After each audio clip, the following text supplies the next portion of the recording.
The police are about finished with their part of the series of raids yesterday. Now the problems shift to District Attorney Henry Wade's office, which will prosecute the people arrested in yesterday's series of raids on theaters and bookstores. Prosecutors historically haven't had much luck in getting jail sentences in pornography cases, but they're hoping to have a better average with the 39 arrests that were made yesterday. From now on, the ball passes to District Attorney Henry Wade, and I talked with him today about some of the problems he anticipates and about some of the strategies he'll use in court. Like most prosecutors, Dallas District Attorney Henry Wade is a little wary of Supreme Court rulings. Nevertheless, he would like to see police stay on the backs of exhibitors and booksellers until they're put out of business. Phil Reynolds, Channel 8 News on the Move in downtown Dallas. Well, that's right. All of them so far have been real physical football games. I mean, I've taken a beating, I feel like. But really, that's part of the game, and the Aggies are extra tough. They've got a lot of mean football players. They're big, and they're strong, and they know how to play football. So it's going to be tough. Well, you're sitting, or could be sitting, on top of the race. You're just a half a game behind Texas and Arkansas. That should give you some impetus at College Station. Yes, sir, it will. I believe morale's going to be real good. If we've still got a chance to go to the Cotton Bowl, you know, everybody's going to be in there giving it all, and that's what counts, really. Well, what about Gary Hammond, starting out at quarterback this year and had a few rough games? Your head's above the water now. You feeling a little bit better about it? Yes, sir, I do. You know, we put in a lot of new things that I can do better than what we started out with, and it's helped me quite a bit. And I thank Coach Fry and the offensive line and all the coaches around here for that. But we've got 4 games left, and it sure would be great to win those 4.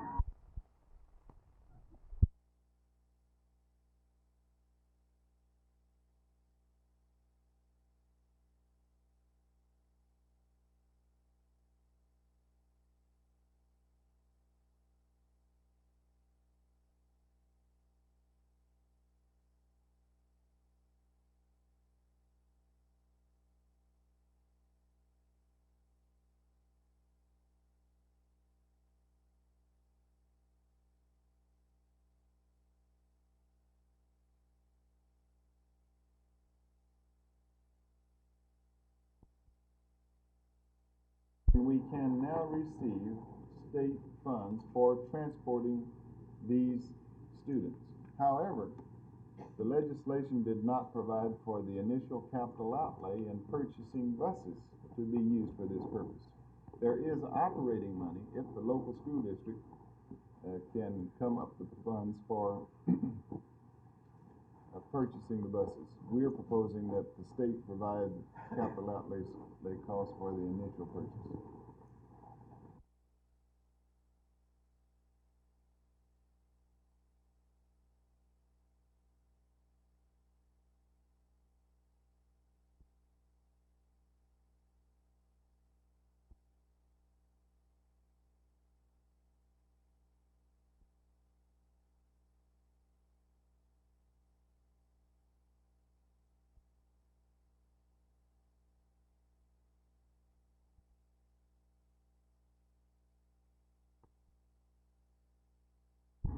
We haven't had any trouble convicting these people in the past. Our problem has been that the juries have not been giving jail sentences, and that is really the only deterrent to this type of thing. How do you hope to overcome this problem in the jury not giving jail sentences? Well, this is a hard problem. It's a situation that we possibly haven't had the right jurors. We're going to try to get better juries, and these cases have been prepared better than our other cases, and we show the film to the jury. The difficult problem for juries is trying to see what the Supreme Court was talking about when they said to be pornographic it had to appeal to the prurient interest and be contrary to the conscience of the community and have no redeeming social value. You can see those are general descriptions, and juries have a hard time understanding. They know they think it's pornography. They want to know whether the Supreme Court would think it is. Is there a chance that you'll be able to keep this stuff off the streets by a crackdown? Well, we hope to. We'd like to get rid of all of it, because what we're dealing with here is entirely raw pornography. You do have arguments over some movies that may have some redeeming social value, but a lot of this doesn't have any voice. It's stag movies. Your nude pictures are in the sex act. They were taken, most of them are made in Denmark in those magazines. But I hope we can get all of this off of the newsstands and also close the theaters that are showing these films.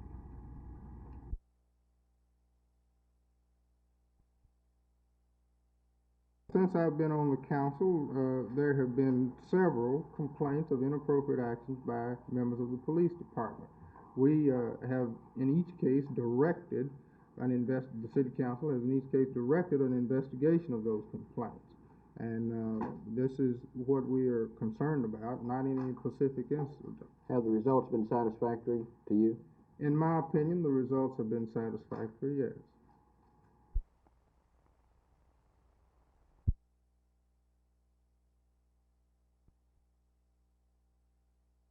Did you have reason to believe from the conversation that the boycott has definitely been called off? Well, he led me to believe that it would be that they would give us time to come to them or call our meeting, and they'll come to ours in a church or something, you know, where the blacks and the whites can get together and talk just like adult people, you know. Have you had any contact from anybody who was trying to get the white merchants together? No, I haven't. Have you tried to do that? I have, but it ain't been too successful. I wonder why that is. I don't know. I guess they're scared.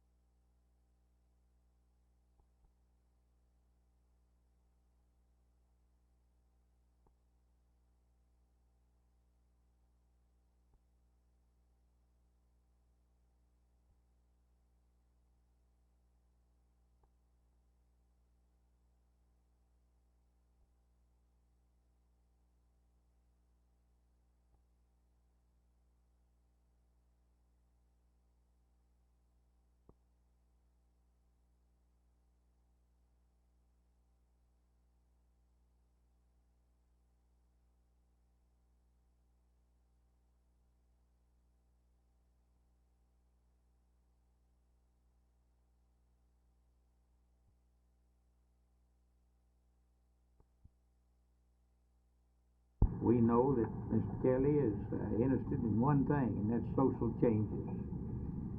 And helping these people bring about a chaotic condition in Dallas. But I have several letters from various lawyers that's even passing out petitions to petition the Bar Association to give this court some help and some relief, give the taxpayers some relief. The way this thing works, this big raft of lawyers they have down there on legal services are on the public's payroll. Then they in turn file these class action suits against our local entities of government. Then we have to spend additional money defending the lawsuits, which in my opinion doesn't make rhyme or reason.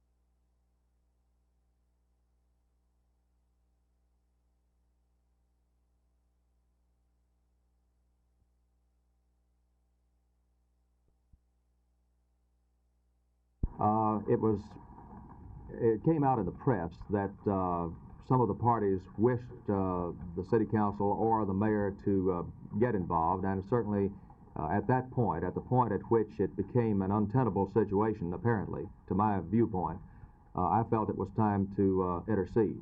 I then began meetings with Mrs. Baker and Mr. Vandagriff separately, and I saw that indeed it was an almost untenable situation, and that's when I began to consider bringing Mr. Zimmerman into the picture.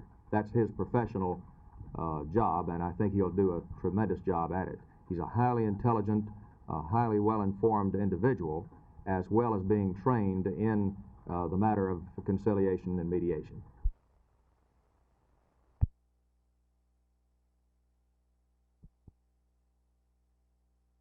I think it's essential to the artistic value of hair. It depicts many things that the generation that we're showing believe in: freedom, rebirth of a new and stronger country, the right to do, your own thing, as it were. How does the problem here, with or without the nude scene, compare with the problems you've had in other parts of the country in producing the play? Well, there have been problems in certain areas and no problems in others. We've been to court. We have been upheld by every court we've been to.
When I first got into it, had a different picture of a police officer.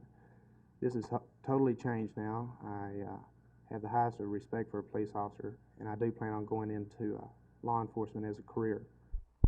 I think they're searching for what they want to be. Like, they might think all their life that you want to be a stewardess or something like that, and they get into this exploring program that shows them all the aspects, and then they really decide what they want to be instead of wasting college time or wasting, you know, just any time, and they find out really what it is, like a medical post.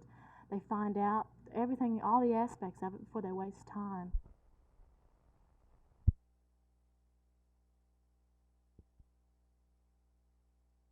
There's not a very clear understanding what the traffic between the Federal Republic and the western sectors of Berlin should be. And the eastern side tries to reduce what we have achieved in the four-power talk. This will not happen, but it takes time to tell them. Do you feel that the wording is specific enough to actually relieve tensions? Well, the whole thing has already relieved tensions. And the wording is very specific, more specific than we thought it will be. Do you think it might get signed before Christmas? Well, signed, I don't know, it might be, but it will be enforced together with the final protocol and the two treaties between the Federal Republic and Russia and Poland. So this will take a little more time, and it will be set in force, might be sometime in spring or around this time, you know. I hate to tell you the exact time and the date, because I might miss it for 1 or 2 hours.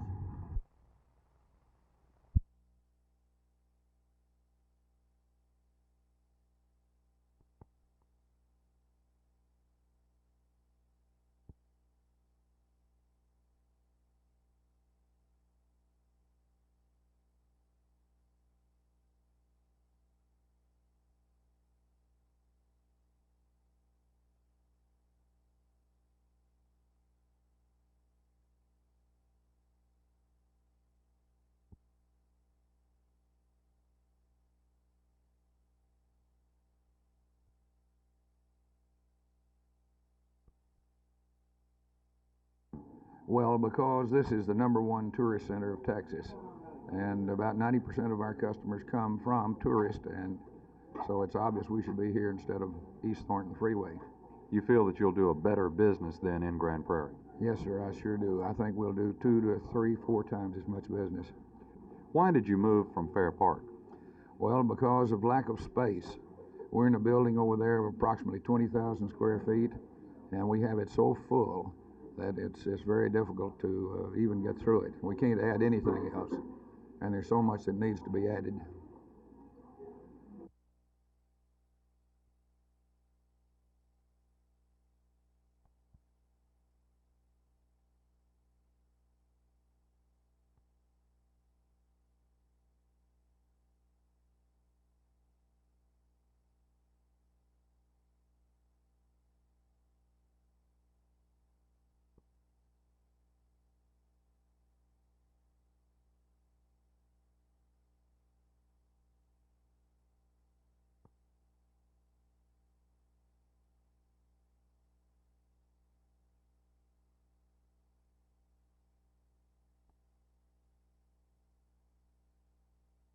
Get a true picture of what it is to be a Dallas police officer.